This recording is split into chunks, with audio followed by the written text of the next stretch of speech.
वक्फ Islamic tradition का एक unique concept है जो सदियों से चला आ रहा है और आज भी उतना ही रेलेवेंट है।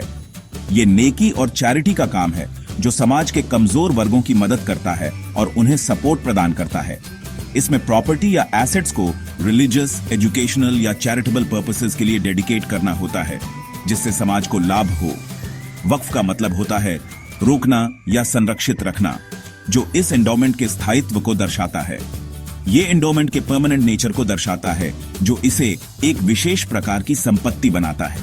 एक बार डेडिकेट हो जाने के बाद प्रॉपर्टी बेची नहीं जा सकती, इनहेरिट नहीं की जा सकती या गिफ्ट नहीं की जा सकती, जिससे इसकी स्थायित्वता बनी रहती है।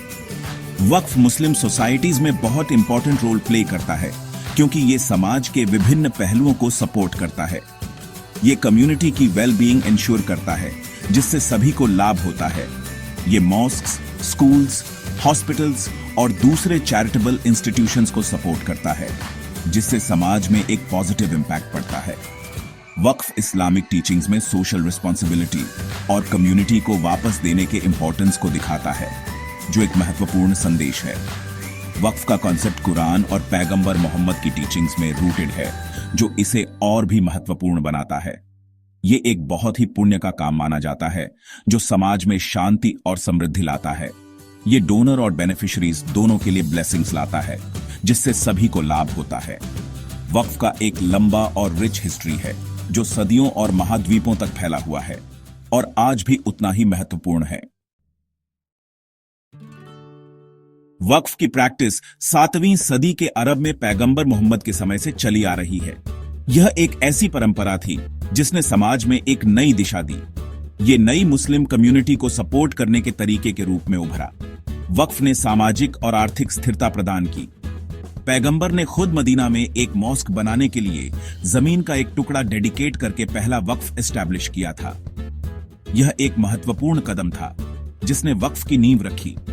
ये मॉस्क, जिसे प्रॉफिट्स मॉस्क के नाम से जाना जाता है, इस्लाम का स्पिरिचुअल सेंटर बन गया। यह धार्मिक और सामाजिक गतिविधियों का केंद्र था। शुरुआती मुसलमानों ने पैगंबर के एग्जाम्पल को फॉलो किया और कम्युनिटी के बेनिफिट के लिए अपनी वेल्थ डेडिकेट करना शुरू कर दिया। यह एक सामूहिक प्रयास था। वक्फ प्रॉपर्टीज का इस्तेमाल मॉस्क्स, स्कूल्स, हॉस्पिटल्स और वेल्स बनाने के लिए किया जाता था। यह समाज के विभिन्न क्षेत्रों में सुधार लाने का एक माध्यम था। ये गरीबों, जरूरतमंदों और ट्रैवलर्स को फाइनेंशियल सपोर्ट भी प्रोवाइड करते थे। वक्फ ने समाज के कमजोर वर्गों को सहारा दिया। पैगंबर के बाद राशिदुन कैलिफेट के तहत वक्फ इंस्टीट्यूशन फ्लरिश हुआ। इसने समाज में स्थिरता और विकास को बढ़ावा दिया। कैलिफ्स ने वक्फ एस्टैब्लिश करने के लिए एनकरेज किया। उन्होंने समाज में वक्फ की महत्ता को समझा और इसे बढ़ावा दिया। उन्होंने खुद वेरियस चैरिटेबल कॉजेज को सपोर्ट करने के लिए जेनरसली डोनेट किया। उनकी उदारता ने समाज में एक मिसाल कायम की। वक्फ ने इस्लाम के स्प्रेड में की रोल प्ले किया।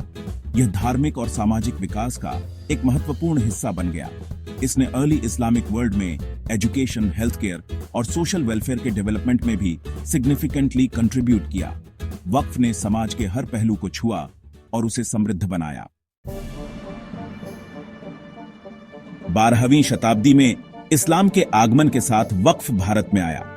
दिल्ली सल्तनत के दौरान इसका प्रोमिनेंस बढ़ा और मुगल साम्राज्य के तहत यह अपने जेनिथ पर पहुंच गया। इन डायनेस्टीज के शासक कला, वास्तुकला और लर्निंग के बड़े पेट्रन थे। उन्होंने अपने एम्बिशियस बिल्डिंग प्रोजेक्ट्स को सपोर्ट करने और इस्लामिक स्कॉलरशिप को बढ़ावा देने के लिए कई वक्फ एस्टैब्लिश किए।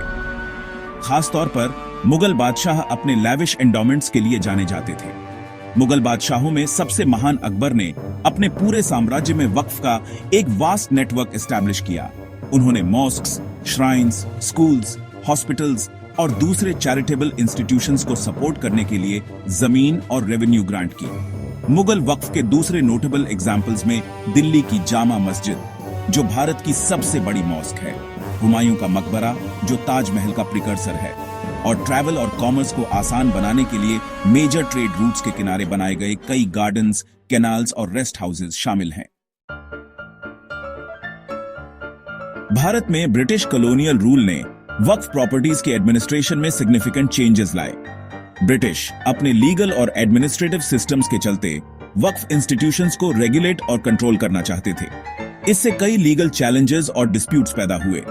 ब्रिटिश सरकार ने वक्फ प्रॉपर्टीज को गवर्न करने के लिए कई लॉज इनैक्ट किए, जिसका कल्मिनेशन 1913 के लैंडमार्क म्यूसलमान वक्फ वैलिडेटिंग एक्ट में हुआ।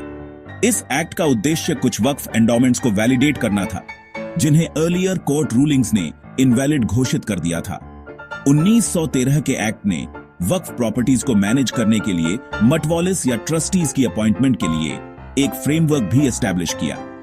हालांकि वक्फ अफेयर्स में ब्रिटिश इंटरवेंशन को अक्सर मुस्लिम कम्युनिटी की रिलीजियस सेंटिमेंट्स के लिए इंट्रूसिव और इनसेंसिटिव माना जाता था।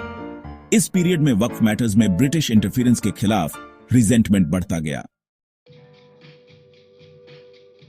सेक्शन 5, आजादी के बाद का भारत वक्फ संपत्तियों के लिए कानूनी ढांचा।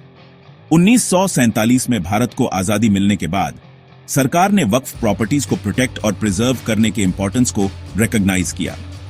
वक्फ प्रॉपर्टीज, जो धार्मिक और सामाजिक उद्देश्यों के लिए डेडिकेटेड होती हैं, को एक स्ट्रक्चर्ड फ्रेमवर्क की आवश्यकता थी ताकि उनका सही तरीके से मैनेजमेंट और यूटिलाइजेशन हो सके। भारत का संविधान धर्म की स्वतंत्रता के अधिकार की गारंटी देता है, जिसमें रिलीजियस इंस्टीट्यूशंस को एस्टैब्लिश और मेंटेन करने का अधिकार भी शामिल है। यह अधिकार वक्फ प्रॉपर्टीज के लिए भी लागू होता है, जो विभिन्न धार्मिक और सामाजिक कार्यों के लिए उपयोग की जाती है। भारतीय संसद ने वक्फ प्रॉपर्टीज के एडमिनिस्ट्रेशन और मैनेजमेंट के लिए एक कॉम्प्रिहेंसिव लीगल फ्रेमवर्क प्रोवाइड करने के लिए 1954 का वक्फ अधिनियम इनैक्ट किया। इस अधिनियम ने वक्फ प्रॉपर्टीज के मैनेजमेंट के लिए एक स्ट्रक्चर्ड अप्रोच प्रदान किया। इस अधिनियम के कारण वक्फ अफेयर्स की देखरेख के लिए सेंट्रल और स्टेट वक्फ बोर्ड्स का गठन हुआ। इन बोर्ड्स का मुख्य उद्देश्य वक्फ प्रॉपर्टीज का सही तरीके से मैनेजमेंट और उनकी सुरक्षा सुनिश्चित करना था। 1954 के अधिनियम में 1995 में संशोधन किया गया ताकि वक्फ बोर्ड्स को और स्ट्रेंथन किया जा सके और वक्फ प्रशासन में आने वाली कुछ चुनौतियों का समाधान किया जा सके। इस संशोधन ने वक्फ प्रॉपर्टीज के मैनेजमेंट में एफिशिएंसी और इफेक्टिवनेस को बढ़ावा दिया। संशोधित अधिनियम का उद्देश्य वक्फ प्रॉपर्टीज के मैनेजमेंट में ट्रांसपेरेंसी और अकाउंटेबिलिटी को इंप्रूव करना था।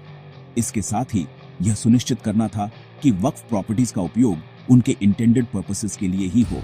इसका उद्देश्य वक्फ एसेट्स के इंक्रोचमेंट्स और मिसअप्रोप्रिएशन को रोकना भी था।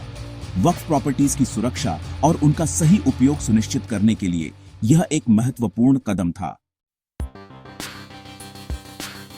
वक्फ संशोधन विधेयक 2024 में कई की प्रोविजंस इंट्रोड्यूस किए गए हैं, जिनका उद्देश्य वक्फ प्रॉपर्टीज के मैनेजमेंट और ट्रांसपेरेंसी को एनहांस करना है। पहला, ये सभी वक्फ प्रॉपर्टीज का एक कॉम्प्रिहेंसिव डिजिटल रिकॉर्ड मेंटेन करने और उसे पब्लिकली एक्सेसिबल बनाने का मैंडेट देता है। दूसरा, ये वक्फ एसेट्स के मिसमैनेजमेंट या अनऑथोराइज्ड सेल के लिए स्ट्रिक्टर पेनल्टीज एस्टैब्लिश करता है। तीसरा, विधेयक देश भर में यूनिफॉर्मिटी और अकाउंटेबिलिटी इंश्योर करते हुए स्टेट वक्फ बोर्ड्स के कामकाज की देखरेख के लिए एक सेंट्रल वक्फ अथॉरिटी बनाने का प्रपोजल करता है। वक्फ संशोधन विधेयक लाने के लिए सरकार ने कई रीजंस दिए हैं। उनका तर्क है कि वक्फ इंस्टीट्यूशंस के भीतर वाइडस्प्रेड मिसमैनेजमेंट और करप्शन को रोकने के लिए यह विधेयक जरूरी है। रिकॉर्ड्स को डिजिटाइज करके और ट्रांसपेरेंसी बढ़ाकर सरकार का मानना है कि विधेयक वक्फ प्रॉपर्टीज को एनक्रोचमेंट और अनऑथोराइज्ड ट्रांजैक्शन से प्रोटेक्ट करेगा। इसके अलावा सेंट्रल वक्फ अथॉरिटी से ऑपरेशन स्ट्रीमलाइन होने और एक मोर रोबस्ट रेगुलेटरी फ्रेमवर्क प्रोवाइड होने की उम्मीद है। हालांकि इस विधेयक के आलोचक भी रहे हैं। विपक्ष ने प्रपोज्ड अमेंडमेंट्स को लेकर कई कंसर्न्स उठाई हैं। उनका तर्क है कि पावर के सेंट्रलाइजेशन से स्टेट वक्फ बोर्ड्स की ऑटोनॉमी कमजोर हो सकती है और ब्यूरोक्रेटिक डिलेज हो सकती हैं। आलोचकों को यह भी चिंता है कि स्ट्रिंजेंट पेनल्टीज कम्युनिटी मेंबर्स को वक्फ मैनेजमेंट में पार्टिसिपेट करने से हतोत्साहित कर सकती हैं। इसके अलावा कुछ लोगों को डर है कि digital record keeping sensitive information को मिसयूज या साइबर थ्रेट्स के लिए एक्सपोज कर सकती है। आगे देखते हुए भारत में वक्फ का भविष्य इन अमेंडमेंट्स के सक्सेसफुल इंप्लीमेंटेशन पर निर्भर करता है। अगर अच्छी तरह से मैनेज किया जाए तो वक्फ संशोधन विधेयक वक्फ प्रॉपर्टीज के मैनेजमेंट में ट्रांसपेरेंसी और एफिशिएंसी का एक नया एरा ला सकता है। हालांकि इसके लिए एक बैलेंस्ड अप्रोच की आवश्यकता होगी जो ओवरसाइट की जरूरत और कम्युनिटी इन्वॉल्वमेंट के इंपॉर्टेंस दोनों को एड्रेस करे। जैसे जैसे डिबेट जारी है, अल्टीमेट गोल क्लियर है, वक्फ की रिच हेरिटेज की रक्षा करना और यह इंश्योर करना कि इसके बेनिफिट्स उन लोगों तक पहुंचे जिन्हें इसकी सबसे ज्यादा जरूरत है।